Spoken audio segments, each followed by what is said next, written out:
Saya mau menyapa Bapak Ibu Saudara sekalian, Shalom. Selamat pagi. Puji Tuhan, saya bersyukur bisa kembali menyapa dan boleh hadir di tempat ini untuk menyampaikan kebenaran firman Tuhan bagi kita semua. Firman Tuhan pagi ini terambil dari Rut pasal yang keempat ayat 1 sampai 22 dan diberi judul Good Relationship atau relasi yang baik. Rut pasal yang keempat ayat 1 sampai 22. Namun saya hanya akan membacakan bagi kita semua ayat 1 sampai 17 saja. Rut pasal yang keempat ayat 1 sampai 17. Bagian ini merupakan bagian final ya Bapak Ibu, bagian akhir dari seri kitab Rut, kisah Rut dan Boaz. Dan kita akan bersama-sama melihat kalau sebuah film itu kita mau tahu ini happy ending atau ini sad ending ya kira-kira filmnya gitu ya. Kita mau membaca bersama-sama, saya bacakan ayat 1 sampai 17.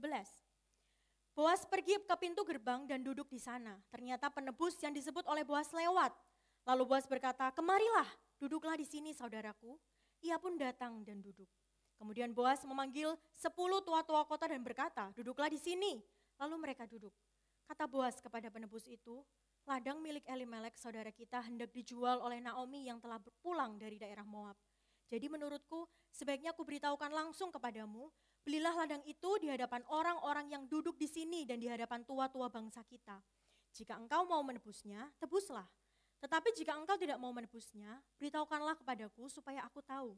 Sebab tidak ada orang yang berhak menebusnya selain engkau, dan sesudah engkau barulah aku." Lalu orang itu berkata, "Aku mau menebusnya." Kata Boaz, "Pada hari engkau membeli ladang itu dari tangan Naomi, engkau juga memperoleh Rut, perempuan Moab, istri orang yang telah meninggal itu, untuk menegakkan nama orang yang telah meninggal itu di atas milik pusakanya."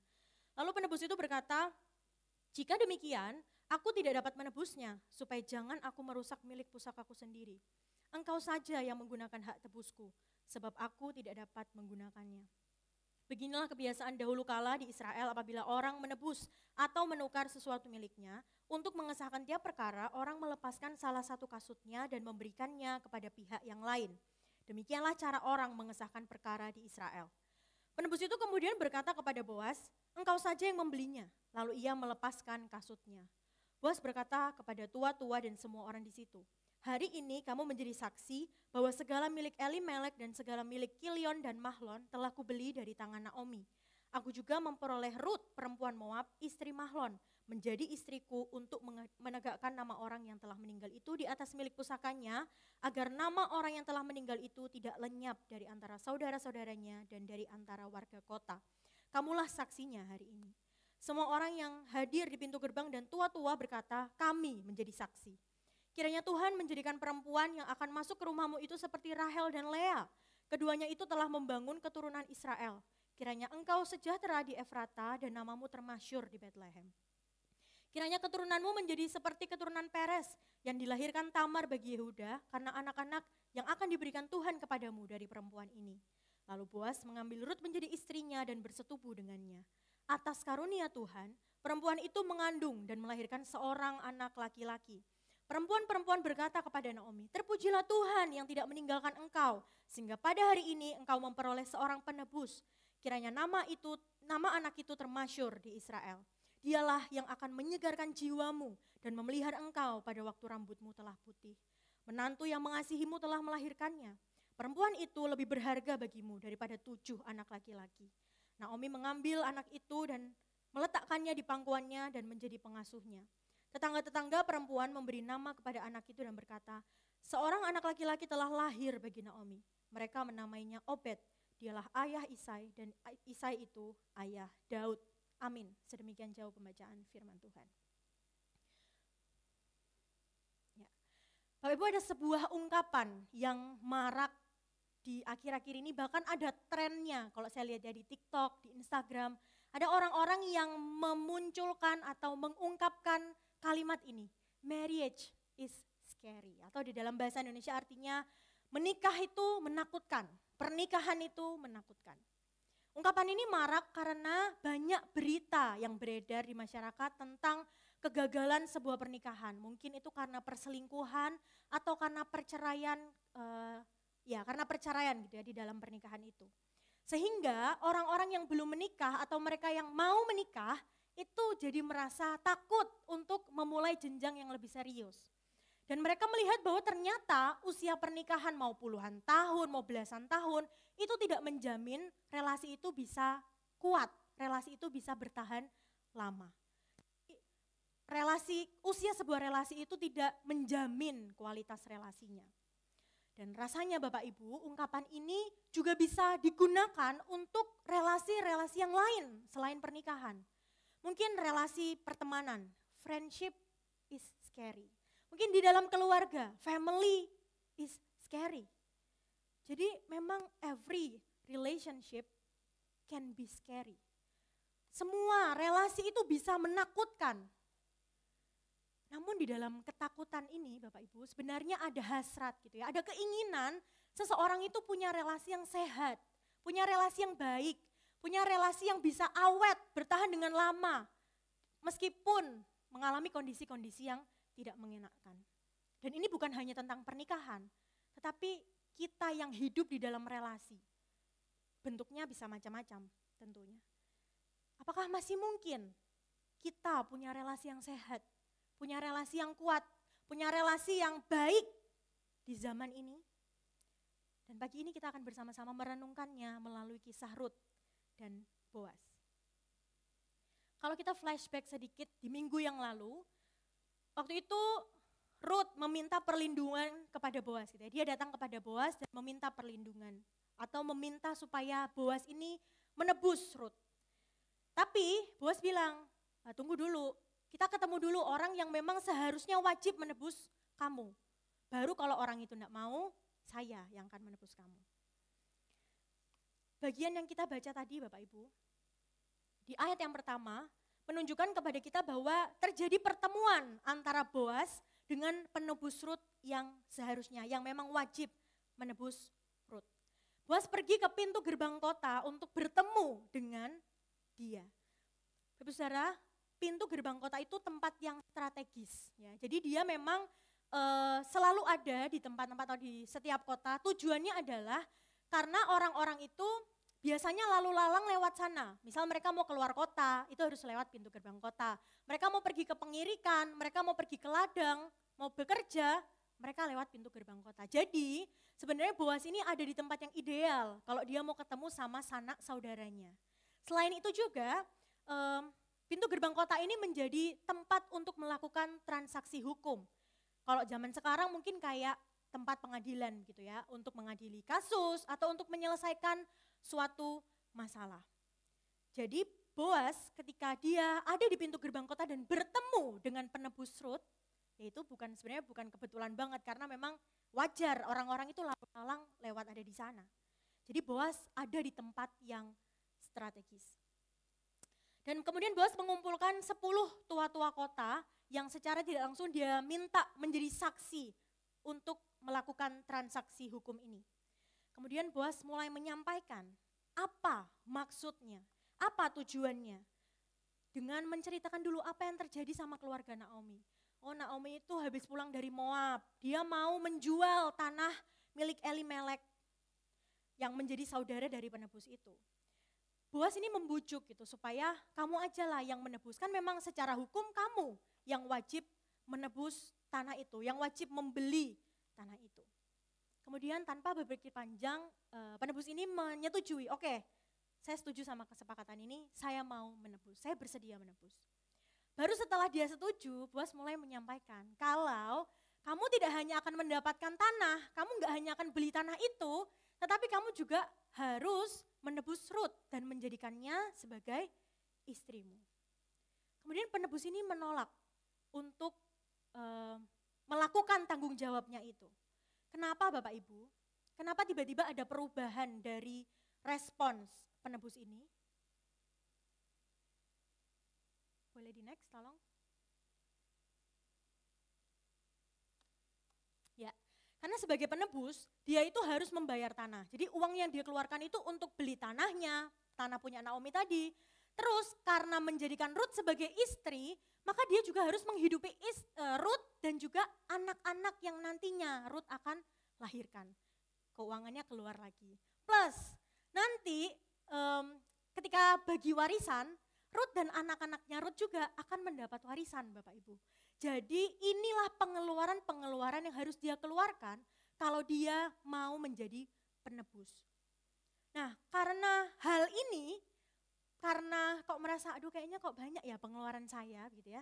Akhirnya dia menolak dan menawarkan hak prerogatif ini kepada Boas. Udah kamu aja yang menebus. Nah ini menunjukkan bahwa dirinya itu seolah-olah tidak mampu. Dia nggak bisa tebus karena dia nggak mampu melakukan tanggung jawab ini. Maka dari itu Boas akhirnya menyetujuinya dan sesuai dengan kebiasaan atau ya adat pada waktu itu, penebus itu meninggalkan salah satu kasutnya ya, salah satu sandal atau sepatunya untuk diserahkan kepada Boas. Menjadi simbol bahwa ini aku memindahkan tanggung jawab, memindahkan hakku kepada Boas.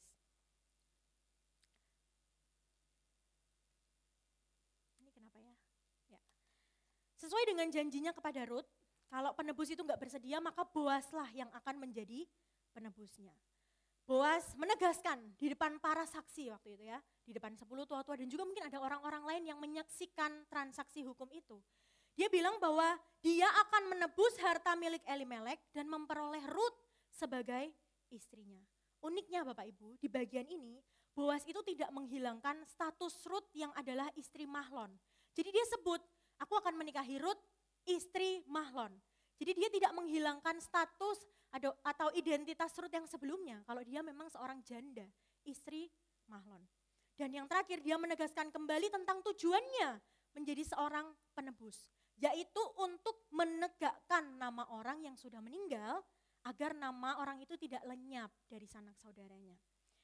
Saudara, penekanan Boas bahwa dia mau menegakkan nama orang yang meninggal ini menjadi kontras dengan penebus tadi. Sikapnya ini sangat berbeda ya mereka.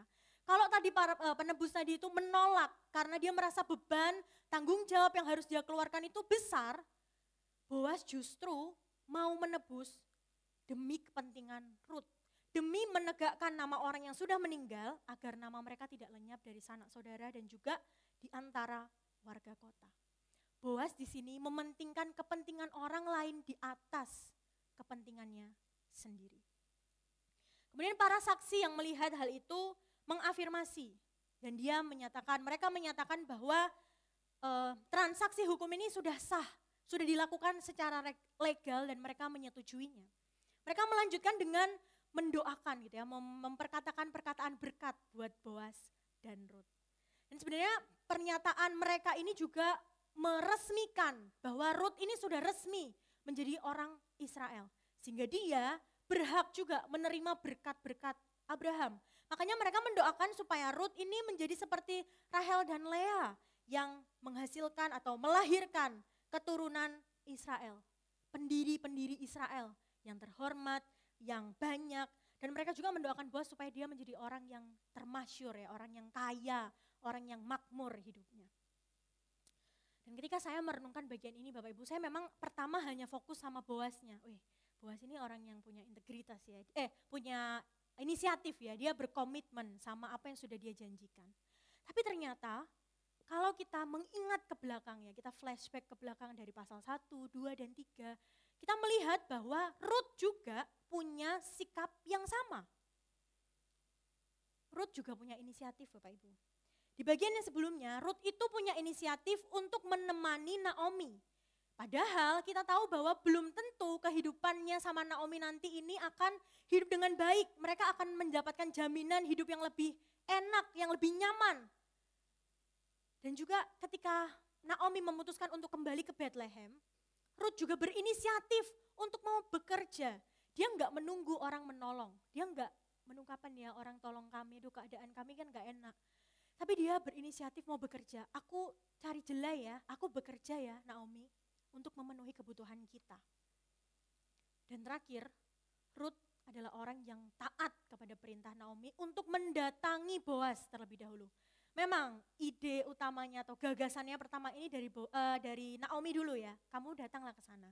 Tapi Rut dengan keputusannya sendiri dia mau melangkah untuk mendatangi Boas, untuk meminta perlindungan kepada Boaz. Bukan hanya seseorang yang punya inisiatif yang tinggi, tapi Ruth juga adalah orang yang berkomitmen. Tadi saya bilang, dia berkomitmen, dia setia mau temani Naomi, kemanapun Naomi pergi, kemanapun Naomi tinggal, Ruth mau bersama-sama dengan dia. Padahal tidak ada jaminan hidupnya enak. Tapi bukan hanya berbakti atau mengabdi kepada Naomi, Ruth juga menunjukkan di pasal 1 ayat 16 bahwa dia mengabdi dan berkomitmen untuk percaya kepada Allah Naomi. Bangsamulah bangsaku dan Allahmu, Allahku. Itu sebuah komitmen yang keluar dari hati Ruth yang padahal dia adalah orang Moab ya Bapak Ibu, orang yang gak percaya kepada Allah. Tapi dia memutuskan, berkomitmen untuk percaya kepada Allah Yahweh, sekalipun dia belum tahu rencana Allah atas hidupnya. Kemudian sikap Ruth dan Boaz yang punya inisiatif, yang berkomitmen, tidak dibiarkan oleh Allah. Allah enggak menutup mata atas sikap kedua orang ini. Tetapi keberanian mereka untuk mengambil langkah yang besar dan keteguhan hati mereka untuk berkomitmen, untuk setia, diperhitungkan oleh Allah.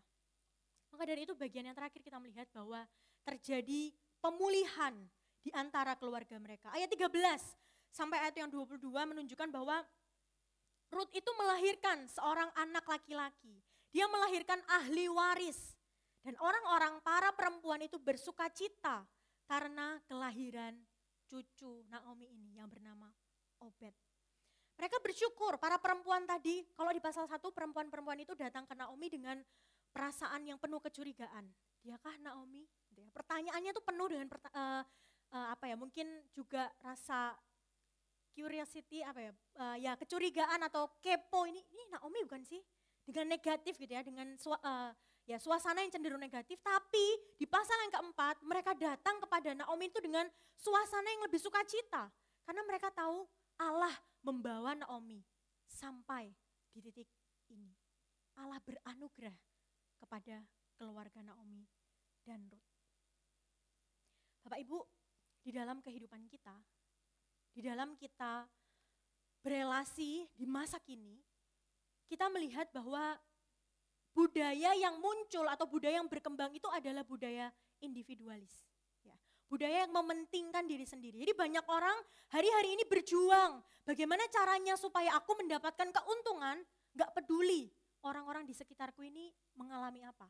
Yang penting aku aja, yang penting aku untung, aku hidup enak, terserah orang lain mau gimana, aku gak peduli. Atau banyak relasi yang terjadi di masa kini itu dibangun di atas dasar tuntutan, di atas dasar ekspektasi. Semua orang saling menuntut perubahan satu sama lain. Gak mau aku berjalan dulu, dia duluan lah, kan dia yang salah. Dia duluan ya, masa aku? Orang bukan aku yang mulai, dia dulu lah harusnya. Pada akhirnya yang terjadi adalah saling menunggu. Tercipta kondisi-kondisi yang menegangkan di antara keluarga, di antara komunitas tertentu, di dalam sebuah relasi. Atau juga yang terjadi adalah relasi yang terbangun hanya secara profesional aja. Ya udah, kamu, aku, kita profesional. Kita nggak berantem, nggak apa, tapi ya udah, sendiri-sendiri aja. Itulah relasi yang terjadi di masa kini. Sehingga mungkin kita bertanya, masih ada nggak sih ruang untuk relasi yang baik itu terjalin? Di dunia yang berdosa sekarang ini memang ada relasi yang baik, emang bisa punya relasi yang baik. Saudara, melalui kisah Ruth dan Boaz, pada hari ini kita diingatkan juga untuk kita punya sikap yang sama dengan mereka. Yang pertama adalah inisiatif. Di dalam sebuah relasi itu perlu ada inisiatif, perlu ada yang memulai terlebih dahulu. Seperti halnya Ruth, Naomi, dan Boaz, mereka itu punya inisiatif. Ada satu pihak yang memulai duluan dan itu adalah diri mereka sendiri. Mereka enggak tunjuk orang lain atau ya mengulurkan tangannya kamu duluan, tapi mereka maju dulu, mereka melangkah terlebih dahulu. Relasi Ruth dan Naomi itu tidak akan terjalin kalau Ruth tidak mau tinggal bersama dengan Naomi. Rut tidak mau setia mengabdi kepada ibu mertuanya. Relasi Rut dengan Boas juga tidak akan terjalin kalau Rut tidak berinisiatif memungut jelai di ladang Boas. Mereka nggak akan ketemu Bapak Ibu. Inisiatif ini nggak hanya berbicara tentang siapa duluan, tetapi juga berbicara tentang kepekaan melihat kebutuhan orang lain. Rut dan Boas adalah orang-orang yang sama-sama punya kepekaan melihat kebutuhan orang lain. Dan ketika mereka tahu ada orang membutuhkan, mereka tidak berdiam diri, mereka nggak tutup mata, tapi mereka mencari cara bagaimana caranya supaya saya bisa membantu mereka. Boas segera mencari cara bagaimana supaya Rut ini bisa ditolong. Dengan dia pergi ke gerbang kota, dia cari saudara Rut yang lebih dekat itu. Meskipun memang pada akhirnya dia sendiri yang menebus Rut dan Naomi. Dan hal ini bertentangan bukan dengan budaya yang marak di zaman ini. Budaya individualis, mementingkan diri sendiri, itu banyak di zaman ini Bapak Ibu. Dan kita sebagai orang percaya, sebagai orang Kristen, kita dipanggil untuk tidak menjadi sama dengan dunia. Kita dipanggil untuk punya kepekaan terhadap kebutuhan orang lain. Kita dipanggil untuk peduli sama apa yang orang lain alami. Ketika kita tahu atau ketika kita mendengar ya ada orang lain, mungkin keluarga kita, saudara kita, tetangga kanan kiri kita yang memerlukan bantuan, jangan kita jadi orang yang aku nggak dengar gitu ya, nggak lihat. Tapi kita justru harusnya bertanya pada diri sendiri, apa ya yang bisa aku lakukan bagi dia? Apa yang bisa aku kerjakan untuk menolong dia ya? Ketika mungkin terjadi ketegangan di keluarga, di rumah, mungkin suasana di rumah mulai dingin, mulai nggak ada kehangatan, nggak ada keharmonisan. Mari coba kita bertanya pada diri kita sendiri, apa yang bisa aku lakukan? Mungkin aku perlu datang dulu minta maaf, meskipun bukan saya yang salah. Mungkin kita perlu mendatangi dulu bertanya, kenapa sih? Kamu merasa apa sih? Mungkin selama ini ada banyak miskomunikasi, ada banyak kesalahpahaman yang terus menumpuk karena tidak pernah ada yang mau memulai terlebih dahulu.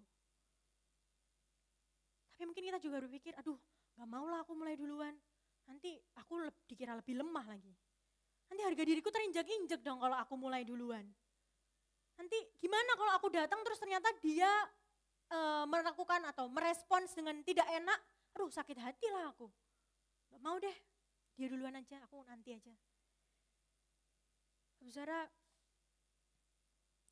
Tuhan Yesus juga menunjukkan inisiatif yang paling agung. Dia adalah seorang raja, Tuhan yang rela turun ke dunia.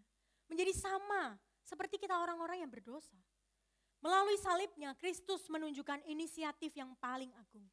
Dia datang melangkah terlebih dahulu, menanggung penderitaan dosa kita, dan di atas kayu salib itu juga dia memberikan nyawanya sebagai tebusan. Dia memilih untuk mengambil langkah pertama, tidak menunggu manusia itu bertobat dulu baru dia melangkah. Kristus bertindak secara aktif untuk membangun relasi dengan manusia. Yang kedua, kita belajar untuk membangun komitmen, untuk berkomitmen. Kunci dari sebuah relasi adalah komitmen. Kalau di dalam relasi itu tidak ada komitmen, maka yang terjadi relasi itu semakin lama akan hancur, akan rusak. Dan komitmen di sini bukan hanya sekedar kita bertahan, berdiam diri di dalam satu relasi, satu komunitas atau satu orang, tetapi kita bertindak untuk tetap mengasihi sekalipun tidak mudah. Bapak Saudara, Rut memilih untuk berkomitmen tinggal bersama dengan Naomi. Meskipun dia gak tahu dan dia melihat bahwa rasanya ini gak ada jaminan untuk punya hidup yang lebih baik. Tapi Rut berkomitmen untuk setia. Boas juga sama. Dia memilih berkomitmen untuk menepati janjinya kepada Rut. Untuk menebus dia sekalipun dia harus mengalami kerugian. Boas tidak memikirkan dirinya sendiri Bapak Ibu. Boas itu sebenarnya tidak wajib loh untuk menebus Rut dan Naomi. Bukan dia orang yang pertama yang harus menebus. tetapi dia tetap memilih untuk menebus Rut, Naomi, dan juga tanah mereka.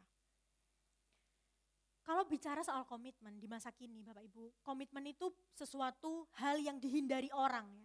Orang di zaman sekarang itu tidak mau mengikatkan diri pada komitmen. Gak nyaman sedikit, tinggalin. Gak cocok sedikit, cut off relasinya. Bye, gak mau aku berteman lagi. Konflik sedikit, gak mau menyapa lagi.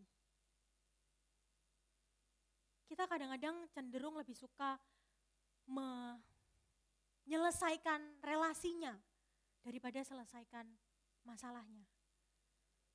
Tapi firman Tuhan pagi ini mengingatkan kepada setiap kita bahwa kita perlu belajar untuk berkomitmen. Tetap mengasihi, sekalipun di dalam relasi itu enggak nyaman rasanya. Ada banyak perbedaan yang mungkin membuat kita mudah berkonflik dengan orang tersebut. Tapi kita melihat pada hari ini bahwa kita perlu belajar untuk tetap mengasihi orang-orang yang ada di dalam komunitas itu. Bukan hanya sekedar berdiam diri, bertahan, diam, gak ngapa-ngapain, dingin. Tapi bergerak aktif untuk mengasihi mereka, sekalipun tidak mudah. Dan ini juga yang dilakukan oleh Kristus, Bapak Ibu. Kristus menunjukkan komitmennya yang sejati. Dia tidak pernah berhenti mengasihi manusia, sekalipun kita, manusia seringkali menyakiti hatinya.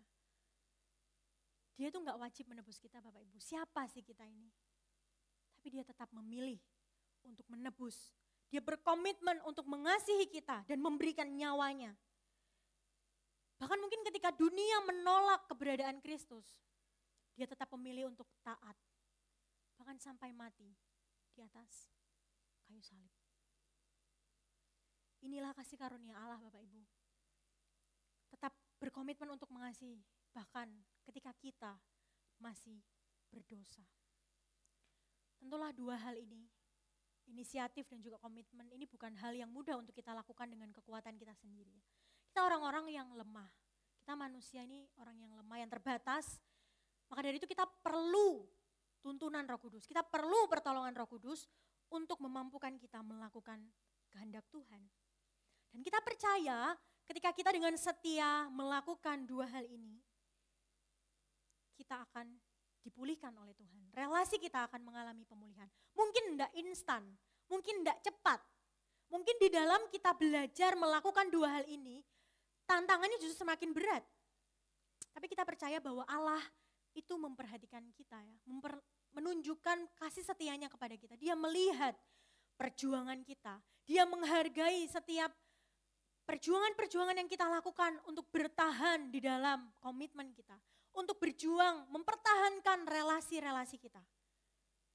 Dan dia memberi kita kekuatan. Itu pasti Bapak Ibu. Dan seperti kisah Rut dan Boaz juga, mereka yang menjalani relasi itu dengan kasih, dengan kesetiaan, bukan hanya mendatangkan pemulihan bagi mereka di masa itu, kelahiran Obed, tetapi juga berdampak ke generasi yang akan datang. Melalui Obed, kita tahu bahwa ada Kristus, ada Mesias yang lahir. Melalui keturunan Obed, Mesias itu lahir Bapak Ibu. Dan Mesias itu menyelamatkan hidup kita, memulihkan hidup kita secara total bukan? Maka dari itu kita juga percaya bahwa kalau kita mau belajar setia, berkomitmen mengerjakan dua hal ini, dampaknya juga enggak hanya untuk relasi atau untuk generasi kita di masa kini, tapi untuk generasi-generasi yang akan datang. Ada warisan iman, warisan kasih dan kesetiaan yang bisa kita wariskan kepada generasi berikutnya. Saudara, kisah ini bukan hanya sekedar kisah Boaz dan Rut saja. Bukan hanya sekedar kisah dua sejoli yang happy ending, yang menyenangkan, yang membahagiakan. Tapi juga ini menjadi bayangan kisah yang jauh lebih besar, yaitu kisah antara Kristus dengan kita. Kita semua seperti Naomi, orang yang penuh dengan kepahitan, penuh luka. Kita kehilangan, mungkin kita juga orang yang putus asa. Atau kita juga seperti Rut, orang asing, bukan bagian dari orang Israel. orang yang berdosa, orang yang tidak layak untuk ada di dalam kerajaan Allah. Tapi melalui Kristus, Sang Penebus yang sejati itu Bapak Ibu, Dia memberikan pengharapan bagi kita. Dia menyatakan kasih dan kesetiaannya kepada manusia yang berdosa melalui penebusan Kristus di atas kayu salib. Kita yang tadinya hamba dosa, orang asing yang tidak layak, kita diangkat menjadi anak. Kita punya warisan, bukan hanya sekedar warisan harta Bapak Ibu, tapi lebih daripada itu kita punya warisan kekekalan. Kita punya jaminan keselamatan. Kita diangkat sebagai anak-anak Allah. Kita punya status yang baru. Kita punya identitas yang baru. Dan Kristus Sang Penebus sejati itu bukan hanya memulihkan relasi kita dengan sesama, tapi juga memulihkan relasi kita dengan Allah. The ultimate good relationship. Inilah yang menjadi pengharapan kita. Di dalam kita berelasi dengan orang-orang di sekitar kita. Mungkin keluarga kita, teman sekerja kita, rekan pelayanan kita, pasangan kita, anak kita, siapapun itu. Kita punya teladan yang sangat luar biasa, yaitu Kristus sendiri. Dan biarlah pengharapan kita ini mendorong kita, menguatkan kita untuk menjalin relasi dengan orang-orang di sekitar kita dengan lebih baik. Kita jadi orang yang punya inisiatif, memulai terlebih dahulu. Dan kita mau berkomitmen untuk mengasihi sekalipun tidak mudah. Amin. Mari kita bersatu di dalam doa.